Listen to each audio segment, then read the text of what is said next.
there'll always be that fear, but you can only know whether you can axe it if you start. I definitely feel like running a business is a self-development project disguised in I agree with you. in a money-making machine. I agree with you.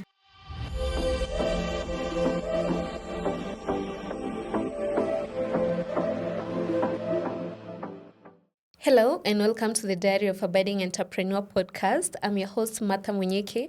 And if you're wondering, even before we start, why I'm showing up with glasses on, I have some eye issues. It's not swag, I promise you. But today I'm so excited. We're shooting episode 2 of season 2. How about that? I'm so excited about it. And today we have a very interesting guest. It's not the usual guest you're used to seeing. This is someone who has brought some bit of cultural exchange to our country by bringing her or setting up a business in Kenya using her cultural roots. So, ladies and gentlemen, help me in welcoming Nandy Umutesi. Thank you, Martha. Welcome so much. Thank you. Thank you for having me. You're welcome. Before we start, do an introduction of yourself. I know I've just touched a bit, but tell us more about yourself. So my name is Nandy Umutesi Shadia. I call myself an East African because I cross, Borders. Exactly. Yeah. But born and raised in Uganda, but Rwandan. And I found myself on this other side of, the country. Yeah, true East African. Absolutely. Yeah. You've only remained with, I don't know, Somalia, Tanzania. I'm just a couple of countries. Exactly, to... Yeah. And just for our viewers, I first met Nandy at a certain networking event for entrepreneurs hosted by Yvonne Kanye, courtesy of Beauty Square. And the first time we were grouped in different, what are they called? Groups, like peer groups. Yeah. Yeah, like in small groups so that we can get to know each other. Yeah, that kind of thing. And I was so intrigued when you said that you moved from Uganda to come to Kenya to set up a business. So we didn't even explain what your business is, so let me not preempt it. Okay. So tell us about your businesses. This is the Diary of a Budding Entrepreneur. Okay, I am into hospitality business. I run a restaurant, a growing restaurant. Someone said we should stop calling our businesses small businesses. Yeah. So it's a growing, business. It's a restaurant. It's called Nandy's Kitchen, and it's located in Westlands on Rafter Road, a few meters before Rafter Square, where Art Cafe is. So in a compound or a building called Nellion Place. So yeah, my restaurant is, it's African cuisine, but mainly Ugandan cuisine. Yes. Yeah, and actually that's what I was to mention. What intrigued me most is that you set up a restaurant serving Ugandan cuisine in the heart of Nairobi. Yes. That was so interesting, and I made a mental note then that I'd invite you to one of the podcast recordings, but I happened to take an unplanned break from recording, but I'm so glad to have you on the second episode of season 2. So we are going now to dive into your journey, but even before we do that, let's start a bit easy. I'll replicate something I did on the first episode. Okay. Now, given that we'll be posting this episode on, I guess, week 2 of Q4. So I want you to reflect on the year that has been. And as much as you're comfortable with sharing with us, you can tell us what you feel has been your highest high and your lowest low, and what you look forward to as we enter Q4. So I'll start with my lowest low because usually when the year is starting, I used to hear this a lot from business people who do businesses, even when I'm still a young girl. It's beginning of the year, parents are taking kids to school and all those things. I used to think these things don't matter, like they're making excuses. But you have no idea how they play a very big part in how, your business is thriving or not thriving. Let's just say in the first quarter or second quarter, they really play a very, big role on your finances. Exactly. Yeah. So for me, I would say from January up to, let's just say, May, I'm struggling. I am struggling. That's when even in the compound, like where my business is, you see a lot of, people coming to offices and they're carrying lunch boxes and everything because they are trying to, fix that budget to make sure they can spend as less as they can exactly to try and figure out all these other things that they have to pay for.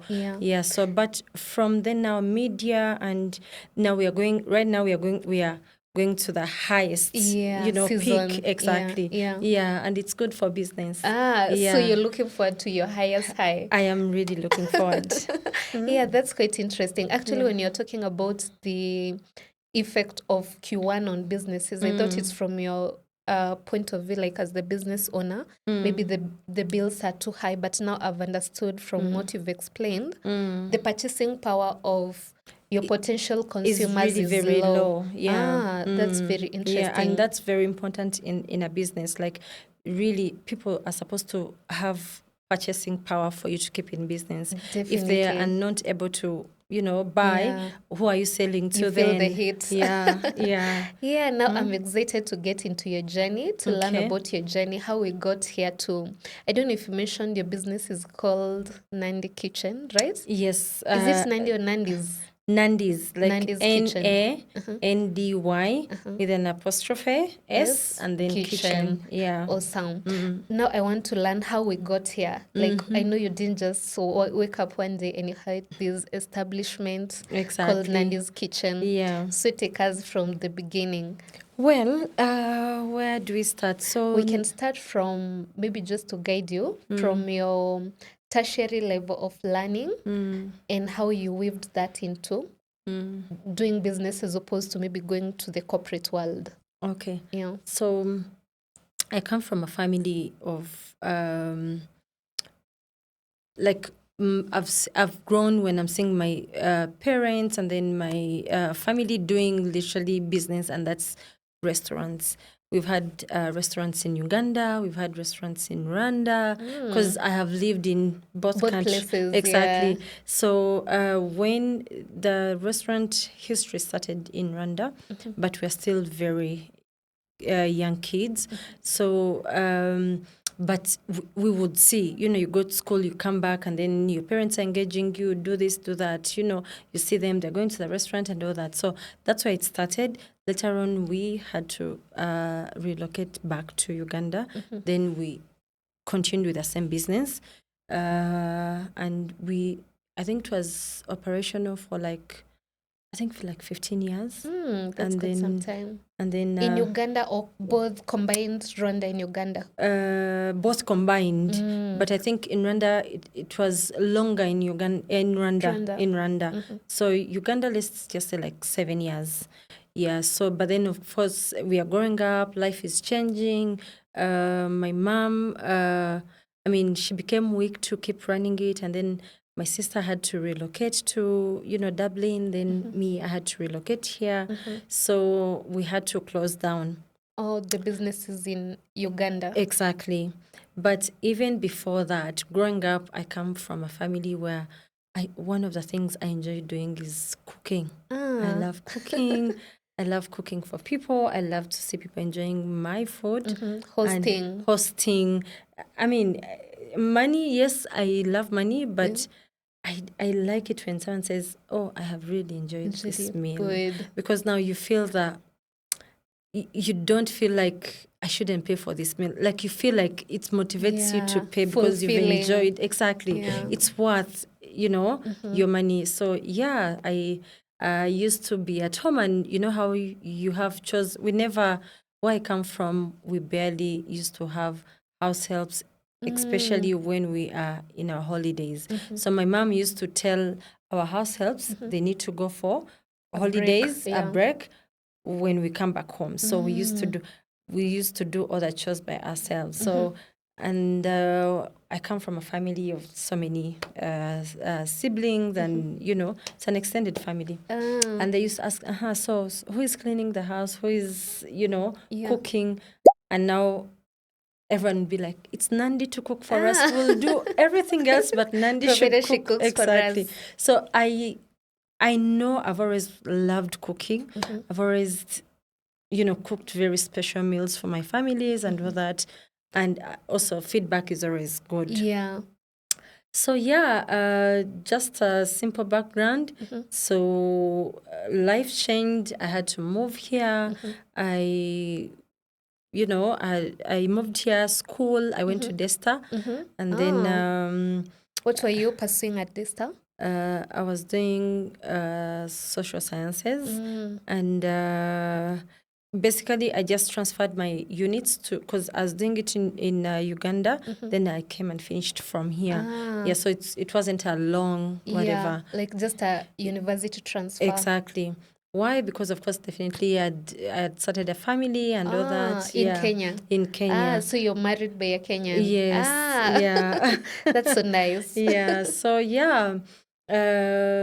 how did we transition to starting a business here?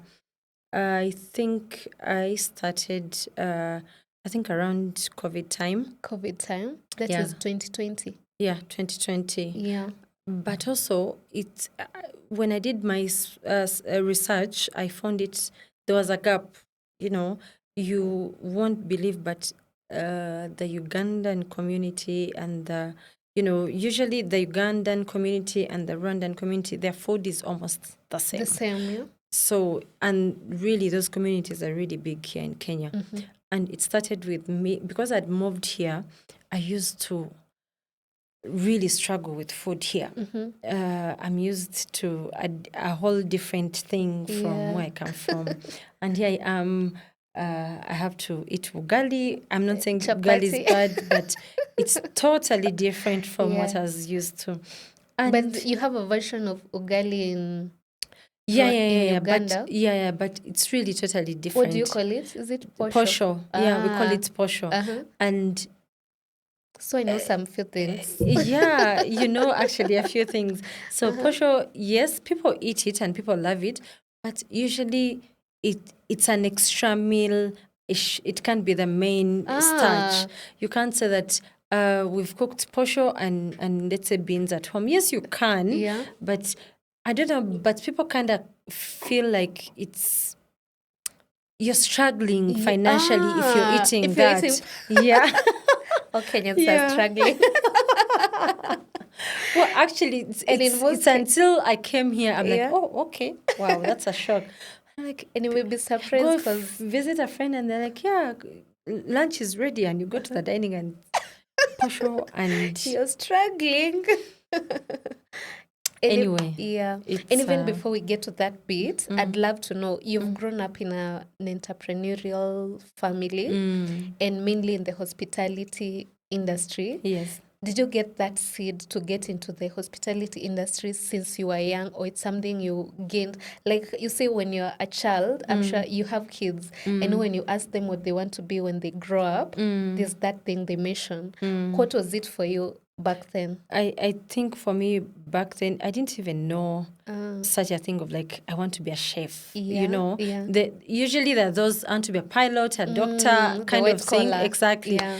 But later on, tracked back and I was like, okay, let me see how.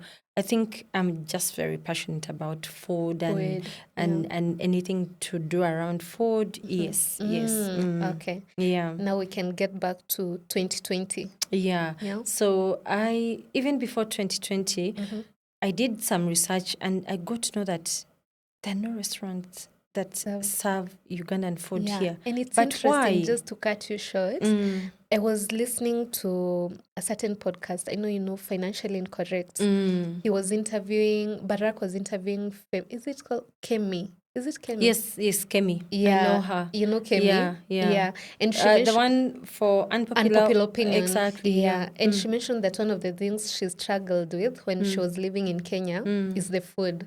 Like the mandizis don't taste the same as what you Back have in home. Uganda. So for Ugandans, I feel like food is such a big thing. Like It's such a big part of our life. Like of your really, culture. really of our culture. Yeah. Exactly. Yeah. Yeah. Okay. Yes. So you did the research and So I did the research and I'm like, okay, I'm struggling with food. And maybe sometimes I don't want to cook at home. Where can I go and have a meal? And it can really take me back home, even though I'm not home right now. Yeah. And really, I did. I looked around. For some reason, there's a space or a place downtown, really downtown, where like buses park, those who are bringing people in and the out. country buses. Exactly. Yeah. So someone told me, if you want something like that, you can maybe go check downtown there. I mean, the convenience. The convenience was not there, and I'm like, well, I do not think I can do that. Yeah. So yeah, and I'm like, okay, I will try and see. Actually, I was looking for someone who I can sell the idea and then they start the business. And because financially, I wasn't ready to start a business. Not at all. Not at all. Yeah. But then I was like, I think I spoke to my sister. She was like, you know what you can do? You can start going to cook for people because people are like, hey, if you want to cook, you can come and cook for us, then we pay you something. Like what are they called? Like the private chefs? I think most of like the private chefs, but for specific meals. Yeah. But also, I kept asking myself, if I find like the matokes that are on the market here really not the quality. The quality is not what we have back home.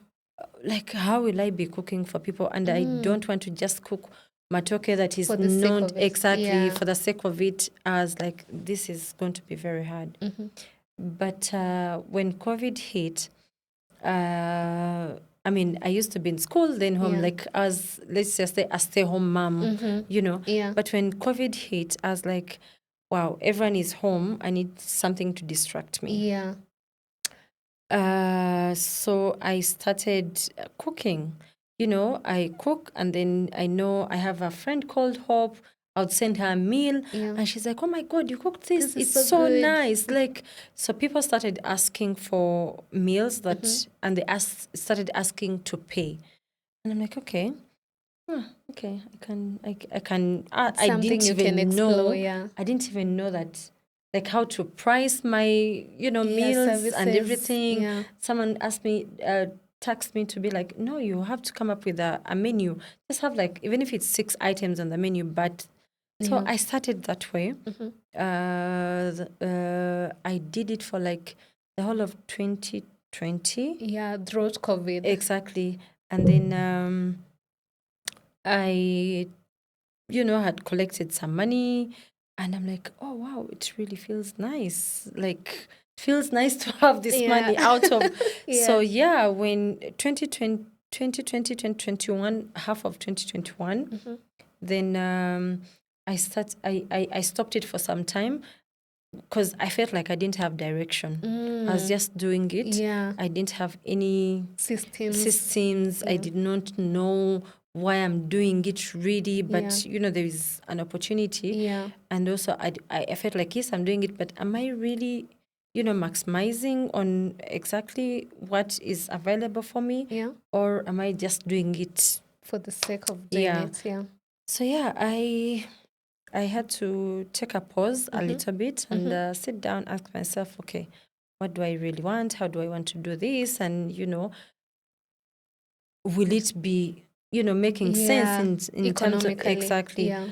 Yeah, it took me some time, which is like, I think 3 months. And then I was like, okay, now I'm ready to do it. And also, just to mention, the orders had grown. And remember, I was doing everything from home. So it can be a bit hectic. It had really become hectic. And my husband was like, I do not want you in my house. My house is not a restaurant. You've turned his kitchen. Please, You've turned like, your kitchen you into... open the door, Yeah. food is smelling everywhere Yeah. because you're cooking this, you're cooking that, Yeah. you know. So different meals. Exactly. Yeah. So I really understood where he was coming from. Yeah. So I was like, okay, I've been chased out from this house, so it's high time Yeah. I get a space where I can do this. Yeah. So initially my goal was not to start a restaurant. It was to do they call it a black kitchen. A Like what?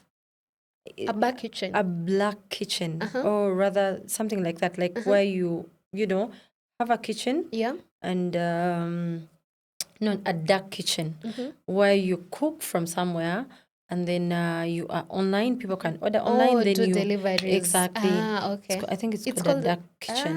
it's my first time hearing such a term. I think it's called a dark kitchen, if I'm not Yeah. wrong. Yeah. So I started looking for spaces. I looked for spaces because I think then I was living around Riverside. Yeah. So I needed something that is not Close by. that is close by. Yeah.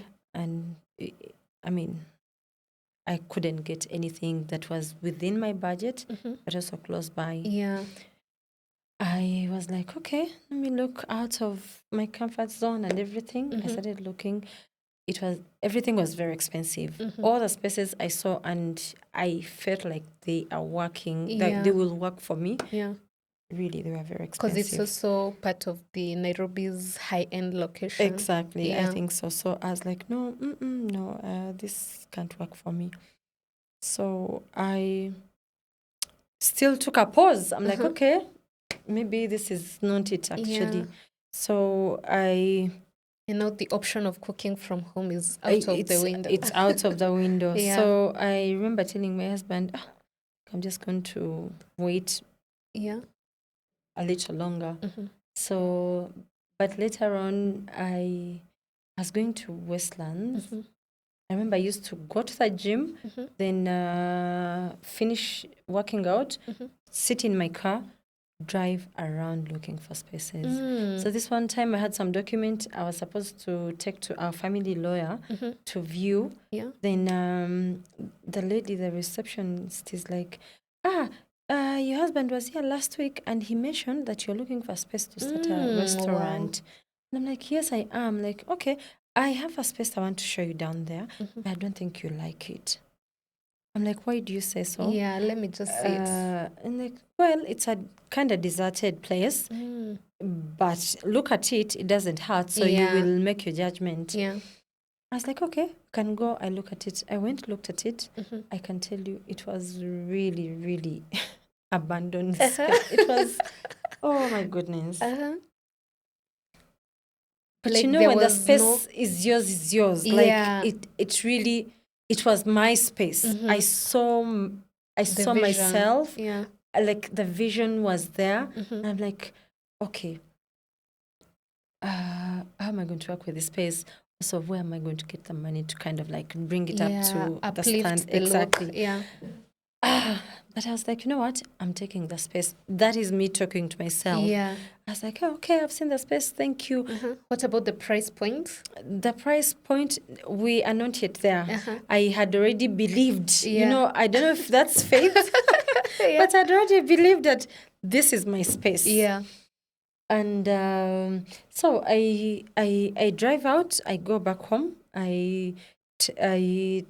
Later on, I have a conversation with my husband. I'm like, I've seen this place, but it's really deserted. But I think it has the potential. Yeah. So when we viewed the place with him, he was like, I think this is really a big space. You don't need a big space like this right now. Yeah. But from one thing I know is that our culture and how people enjoy the Ugandan food is they are not people that really order in a lot. What they do is that they like coming to the space, sit down, it's more of a community social sharing thing. Exactly. Yeah. So I kept telling myself, even if I'm to do this dark kitchen thing and be strictly online. I think I want to have a space where I can put 4 or 5 tables. Yeah. Those that basically there's an option of order Ordering in. or Yeah. come and sit and enjoy a meal. The people are very specific of like, if I want my matoke, I want it really hot because that's how it's supposed to be enjoyed. Yeah. So I kept thinking about all these things, and I'm like, there's no way this space will do it. This space will do it for me, but will I afford it? Yeah. I don't think I would afford it. Anyway, by God's grace, we, talked to the landlord. The landlord was very, encouraging and supportive. And before I know it, we had, had some money put together, and we started renovating the space. And I think I started with, if not two, one table. One table. And, a table and 2 chairs, opposite chairs. I remember, I think I bought them in those shops that sell ex-UK stuff. Yeah. The second-hand furniture. Thank you. Yeah. That's trying how I bought. To cut costs. Exactly. Yeah. So that's how I started. It was really challenging, and very humbling. Yeah, I can imagine. And we started, and by 3 you're done with work. By 3 p.m. Yes. And even just to take you back a bit, if you're comfortable with sharing that part, how much does it cost to like refurnish this place to lift its face into somewhere people can come and dine in, and it's not like a dingy place where you're just eating for satisfaction, but rather to enjoying that ambience. So ambience is very expensive. Yeah. Like really creating a space where people come in and really enjoy the space and everything. I can tell you, I have really cried, like looking at a space, and I'm like, okay, I had budgeted this much, but cleaning up swallows it up really very quickly, and you're not yet even there. Yeah. So if I am to look back, really, it was way beyond my budget, like way beyond what I had budgeted for. Yeah. But also, when you're done with it and you see people appreciating it, commenting, and really saying this is such a cute space and everything, it kind of gives you the motivation. But also, you cannot be saying that I want to sell a plate of food that is 2,500, but the space is speaking match it. Exactly. Yeah. So they go hand in hand. So you need to invest this way. If I want to go to a spa, and need to be pampered too, and you can't say that I want to spend 2,000, but I need to go to a space that when you look around, really there's so much that they've put in place. 500. Exactly. It's giving it can't be like that. So they go hand in hand. So that initial capital, how do you like raise the initial capital to do that? How did I raise? For sure, my husband gave me some money, but I'd also collected some money from my online, cooking from home and everything. So I think I had 820,000, and then he gave me around 1.9 to M.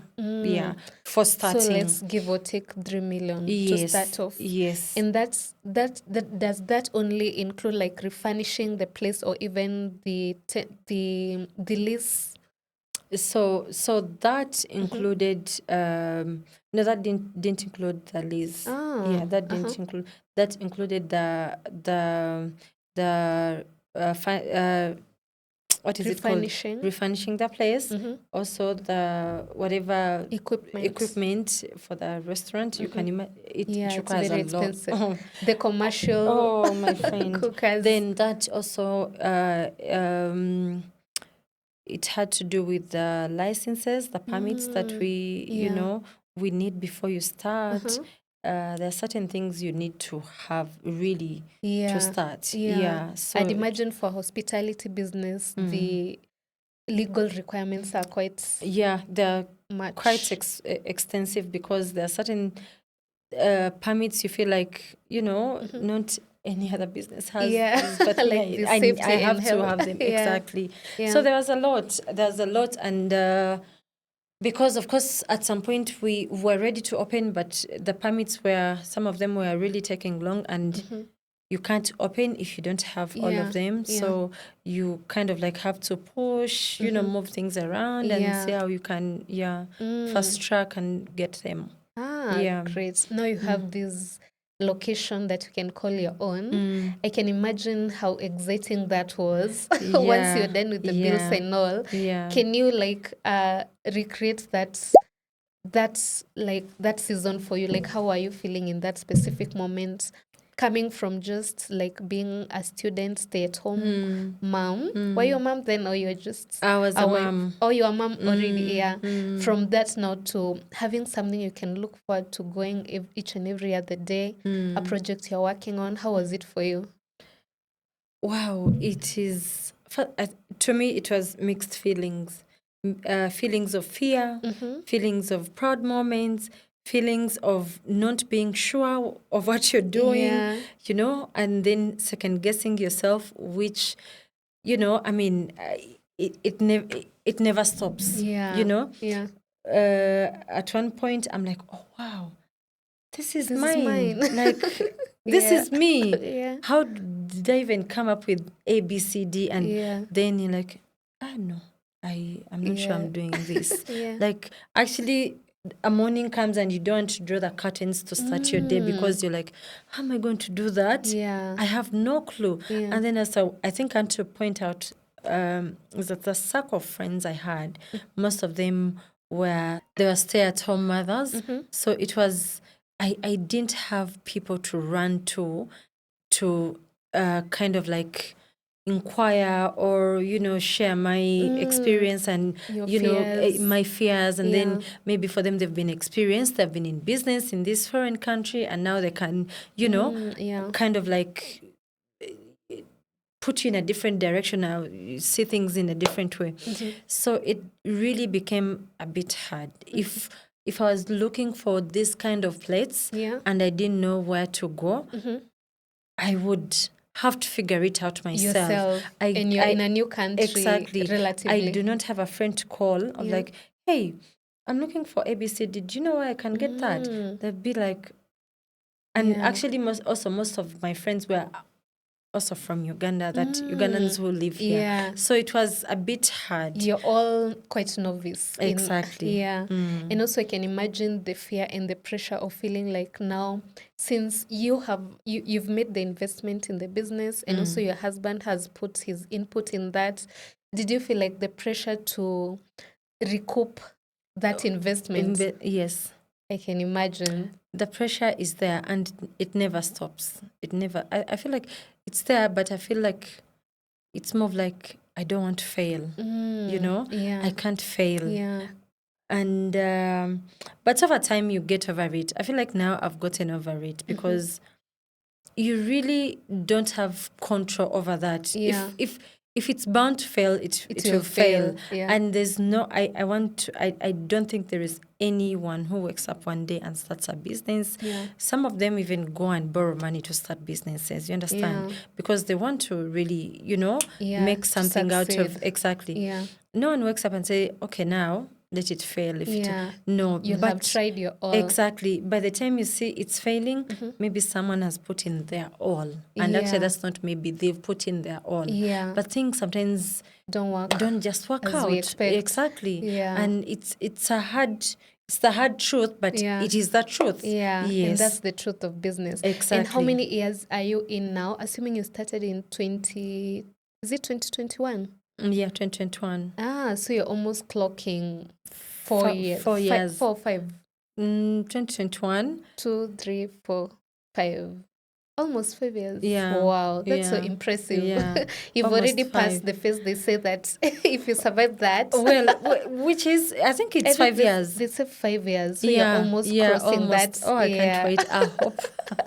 You're really waiting for that. Oh my God. But business is. So when you're starting off do you start all alone or do you have a team? Given that now you want to give it your touch, you've mentioned it quite a number of times, so I know how passionate you are about cooking and not just cooking, but cooking good meals. How do you go about the process of hiring? Do you just start off yourself, or at what point do you now hire people who can do what you do? So when I was starting on, for sure, I was the chef, I was the cleaner, I was the cashier, I was the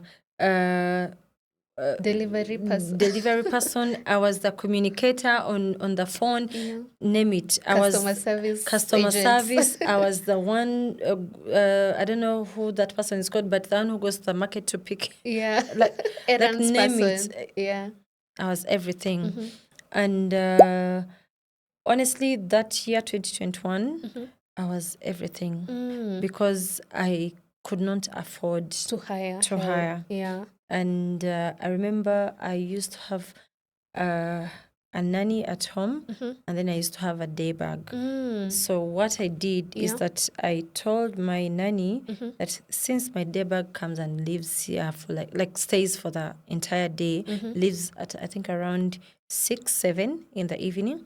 So I'd go with my nanny, then I leave the day bag to keep the kids, so that I get some extra hands at the shop. Yeah. And so by 4-5, the nanny has to go back home To release the to day release bag. the day back. Then everyone maybe was called in to say I'm coming late, or I'm coming with friends, or I'm coming to pick up, and then they take long. They're telling you traffic and everything. So me, I stay back. Yeah. So I think it's 2022, mid 2022 is when I hired 2 people.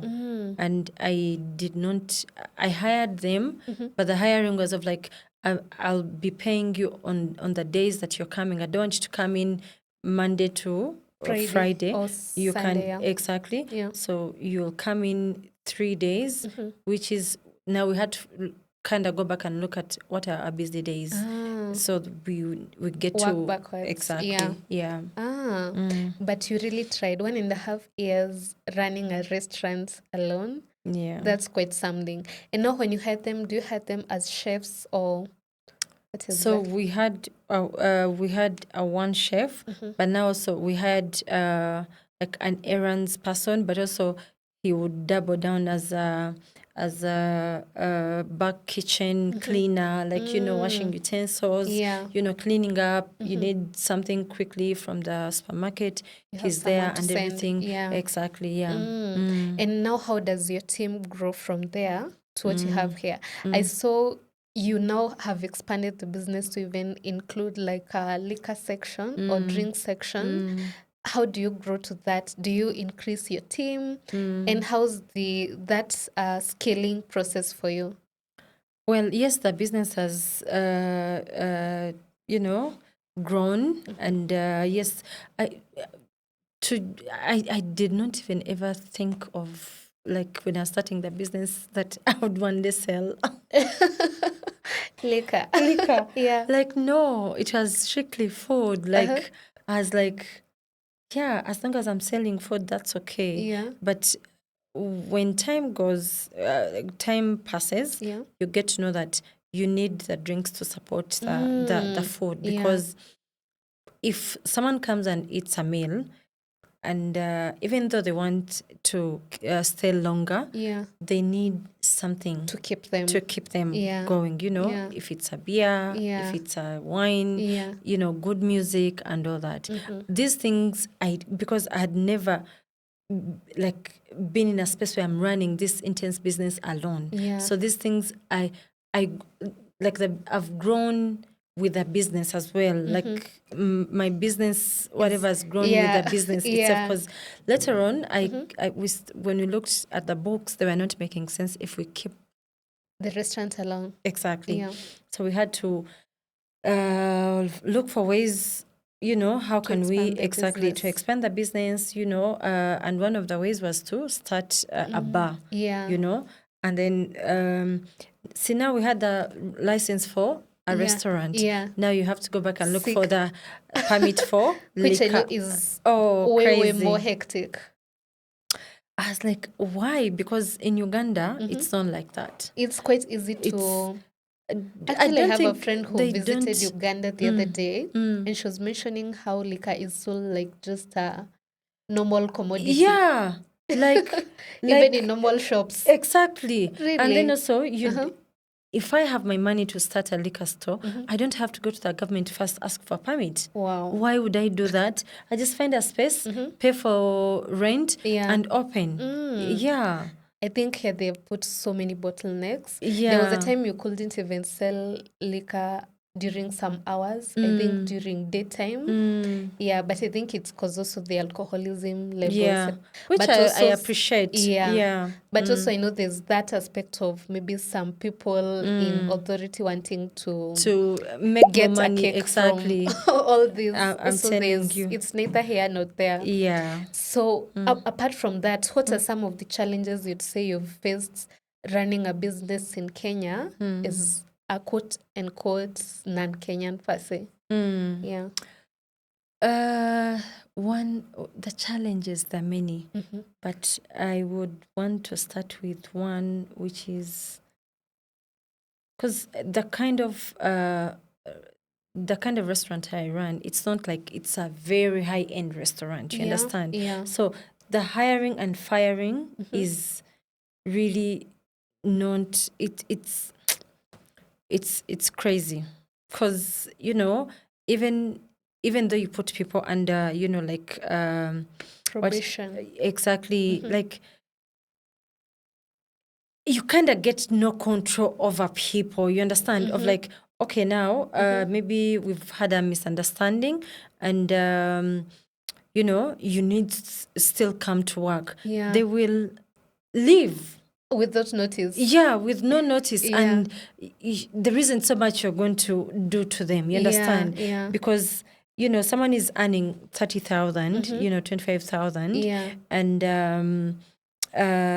sometimes there are those that I put under contract, but there are those I'm like, There's it won't no even need. make, Yeah. it won't make, if the pay is exactly, negligible. exactly. Yeah. So you're like, you're at home and you receive a call or a text and like, madam, I will not be coming back to work. At least they are courteous to say. Because Exactly. some will just Actually, leave. even some don't even say. Yeah. And you're like, okay, why? It's really hectic. Yeah, It's as a business hectic as a business person. I feel like if I had my way to, but also there are those that leave and you're like, oh, okay, that's Good okay. riddance. Exactly, good riddance, and Yeah. I'm happy you have found maybe a better place or something. Yeah. But I mean, it's really hectic because your business is trying to work with this person, or even your clientele, is starting they're to used know to, this person called Liz, Yeah. and then before you know it, Liz They has are left. gone. Now you have to bring in Ruth. Someone else. Exactly. Now, and then when it keeps going on and going on, because also clients pick confidence from the waiters and waitresses. Yeah. If they keep seeing them changing over and over and over Yeah. over a short period of time, it can becomes raise very eyebrows. exactly. Yeah. So it is hectic. Yeah. Yeah. And besides the employee management issues, Suppliers. especially in catering services, I can Yes, imagine. please. They are people we can't do without, but I wish there was a way. Yeah. But we have to just we try and get how we work with each other. But they're really, I mean, it's crazy. Yeah. Yeah. And also, given the type of food you cook, you see it's a very specific Exactly. cuisine. Exactly. I know you may have you diversified to other cuisines? So yeah, I do some Rwandan, Burundian, food. still, Still in the same, Yeah. but even Kenyan food. Yeah. A lot of it. Yeah. And actually, I want to put out something. I don't know if I refer back to a conversation. Yeah.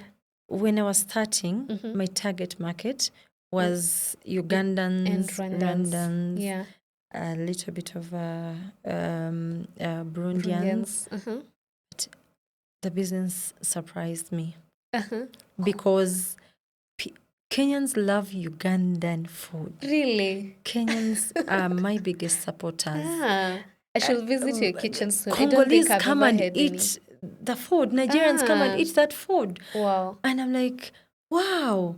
This is not my This TA, was like- me limiting myself that, Yeah. I'm literally doing this business for this. Yeah. But here I am.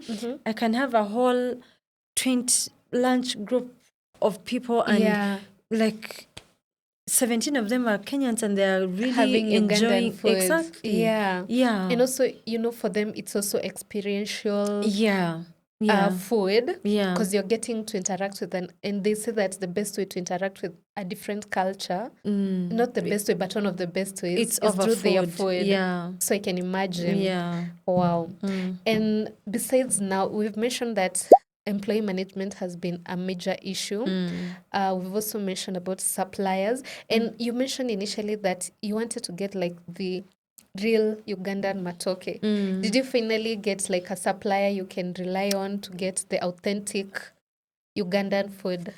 So most of the things we use in the restaurant regarding food, we source them from Uganda, but some also from here. Yeah. So it is, we try to have options, if we can't get good matoke from here, or maybe if we find a supplier that does good matoke here, we will buy from them. But also it doesn't mean that if they don't have, that means we'll give bad matoke. We already have other people back home that we work with, and then also when we are doing that, we get a batch from the other side, a batch from this side, then we try and give a good product. A good run. Great. Yeah. And assessing your business so far, when we'll just say, was that year that you started feeling like, no, this business is actually making economic sense? Maybe you've hit the break-even point. The break-even point. I think that was 2023. 2023? Yeah. That is like 3 years in the business. Yeah. Makes a lot of sense. And I don't know what you would you recommend a similar business model to other maybe East Africans seeking to venture into the Kenyan markets? I think I find the Kenyan market interesting. First of all, there is potential in purchasing power. Yeah.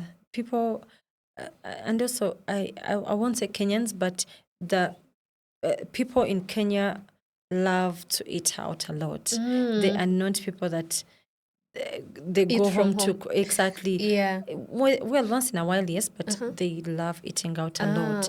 Compared to now Uganda, Rwanda. exactly. Kwanza compared to Uganda and Rwanda, Uganda people have to eat home. From home. Yeah. So regardless of whether you're going out or not, you just know you'll still need to. Exactly. And I love that about this country. So that means it gives you more chances for you to have clients over at your restaurant, because now most of them prefer eating out. And in this age of social media marketing and all, have you found your footing in it, especially given that restaurants content has boomed, especially in the social media space, people wanting to be in picturesque spaces and all? How have you felt it in your business, and how are you maybe leveraging on it? I for sure am guilt as charged. I am not big on social media, especially for my business, which I know that my business needs it a lot, really. But I'm not big. Maybe I've not yet put, what I've not put in place what my business needs for social media to really, be pushing my business. But also, I would say my business has grown organically, like word of mouth, walk-ins. People have eaten good food, appreciated it, went on on Google, whatever, and left a good Reviews. review, and really people come and feel the same way. Yeah, most of it's that, but I'm yet to now like really 100% push on the social media exactly. side. Yeah, but I've seen you also do like pop-ups. Yes. Is it Nairobi Polo Club? Yes, so I do events, not all events, but I do some events. Yeah. So I think I've done Nairobi Polo Club, I've done Magical Kenya, or Kenya Magical Kenya. Yeah. I've done Millennial Cookout.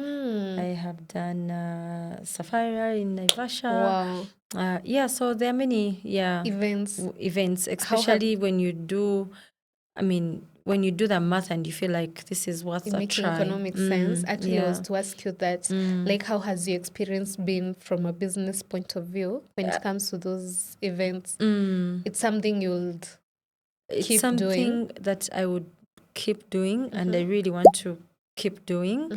But definitely, there are those that you finish doing and you're like, and then there are those you're like, guys, tomorrow we're not coming back. Also, usually when it comes to, events, I love to do a 2-day, a 3-day event, because that gives you extra chances. If people have not showed up today, most likely they'll show up tomorrow or the last day of the event. As opposed to a one-day event. If they've not shown up, and that's it. You count your lessons and then you have to move on. Wow. Yeah. That is quite an interesting business story. I don't think I've done any other hospitality-based business on this podcast. So it's so refreshing getting to hear from the business owners. Thank you. Because, as clients, we just go sit and eat and we don't think about the genesis or the journey of that business. Until when the food is on the plate. Until it gets on your table. It's quite a process. I don't know what are some of the business lessons you've picked on the way as you build Nandy Kitchen to where it is and as you progress it to where you want it to be. My business has taught me patience.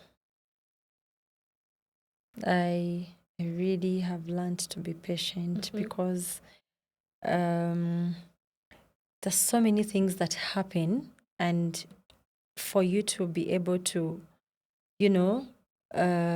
solve whatever that is happening is by you starting to be patient. Like you have to be patient that, okay, let me let it happen, as also sit back and look for solutions. And not rush into it quickly. I need it solved and that's just it. Immediately. Yeah. Maybe it just doesn't even need that immediate, action. It needs you to first let it be. So I have learned to be patient. And then also my business has taught me to, to be very faithful, because today can be really a bad day and then tomorrow you are walking to the bank very happy. And you're like, wow, is that the Nandy that was, asking, like doubting herself yesterday because of the business, that. So it's always hoping for the best. Wow. Yeah. I definitely feel like running a business is a self-development project disguised in... I agree with you. in a money-making machine. I agree with you. Because if there's something that will pinpoint your dark parts... Oh, it's business. And even your strengths, it's business. And also it will refine you to levels. Like the thing you're talking about, patience. It doesn't come easily to most people. No.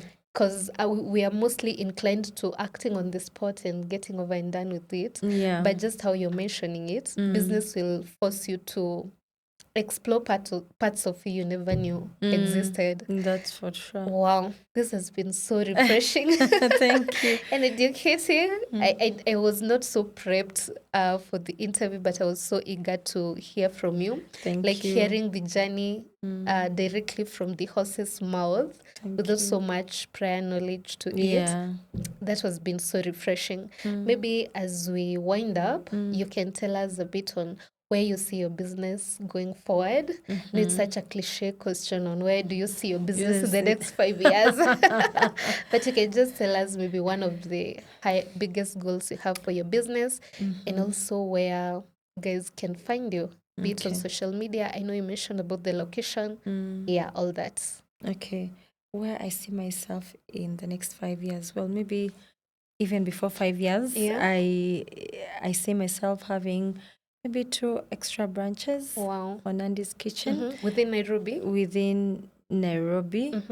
Yes, within Nairobi. Yeah. Then also I am, because now I want to do a lot of, outside events, outside, catering and Yeah. all that. Yeah. So I am eyeing trucks, like food trucks, where I can go and park in the national park and there's a party happening there for maybe a birthday, and I'm cooking in my truck as people come and buy food or, Yeah. all those things. I think I've seen a restaurant. Is it Nairobi Street Kitchen? I've seen them Yes, doing that Nairobi in a Street concert. Kitchen, Yeah. and then I think Gecko also does it. Yeah, Wow. That would and be it's great. really very convenient. Yeah. Yeah. For business, when you're doing those, you need that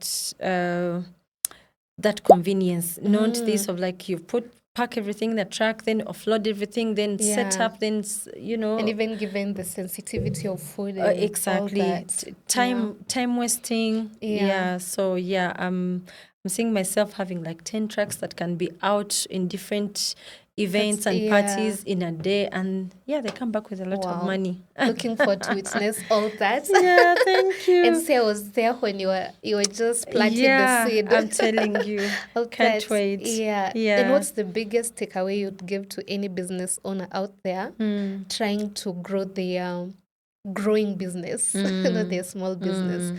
What's the biggest lesson you can leave them with? So I think when it comes to business, I don't know, but I'll speak for myself. You'll always doubt yourself. You'll always feel like there'll always be that fear, but you can only know whether you can axe it if you start. Yeah. If I had not started, and then start wherever you are. You don't have to start with an existing restaurant or millions of money in the bank. Yeah. You can start from home, like wherever you are, the smallest way you can, because you do not know that small thing you're starting, how it will turn out in a year or even a month, actually. So start. The most important thing is to start. Yes, and I've learned over time that you can be a procrastinator and say, I'll start next month. You're sitting on this burning idea of business that you want to do. Then before you know it, you find a Ruth somewhere doing it. The exact same thing. The exact same thing you are saying that I will do next month. And they've taken off with them and with it, and then they're doing amazing. Like, I wish I started. So please start. And I think even as we wind up, I saw a quote somewhere that said that when God plants an idea in you and you fail to execute it, he finds someone else to execute the idea. Exactly. I think it's in the book A New Earth by Eckhart Tolle. I don't know if that's how the name is pronounced. But thank you so much, Nandy, for gracing our podcast. Thank you for having me. I'm so grateful to you this for was that. Amazing. And thank you so much to the Creative Economy Hub for giving us these facilities we're shooting at. I know you'll feel a difference in the quality in terms of the lighting, the audio, the sound, everything. So grateful to them for that, even for their initiative to push for gender equality and equity. We're so grateful to them for that. And also a big shout out to Em Consortium, which is also like, how can I put it? Like a kind of sponsor indirectly of this podcast. This is just my passion project, but Em Consortium is the one that puts food on my table. So you can support me by, if you need to book any furnished apartments across Kenya, be it in the coastal region or Nairobi region, wherever, I'll leave the details in the description box. You can get to book with us there. And also, if you're in need of any insurance services within Kenya, I'm your go-to person. you can reach out to me for free expert guidance. Thank you so much for watching up to this part. And for those of you who are listening to us either on Spotify or Apple Podcast, thank you so much. I hope you enjoyed. Kindly do subscribe on YouTube and also follow us on Spotify and Apple Podcast so that you can be notified every time we put up a new episode. And until next time, bye-bye. Bye.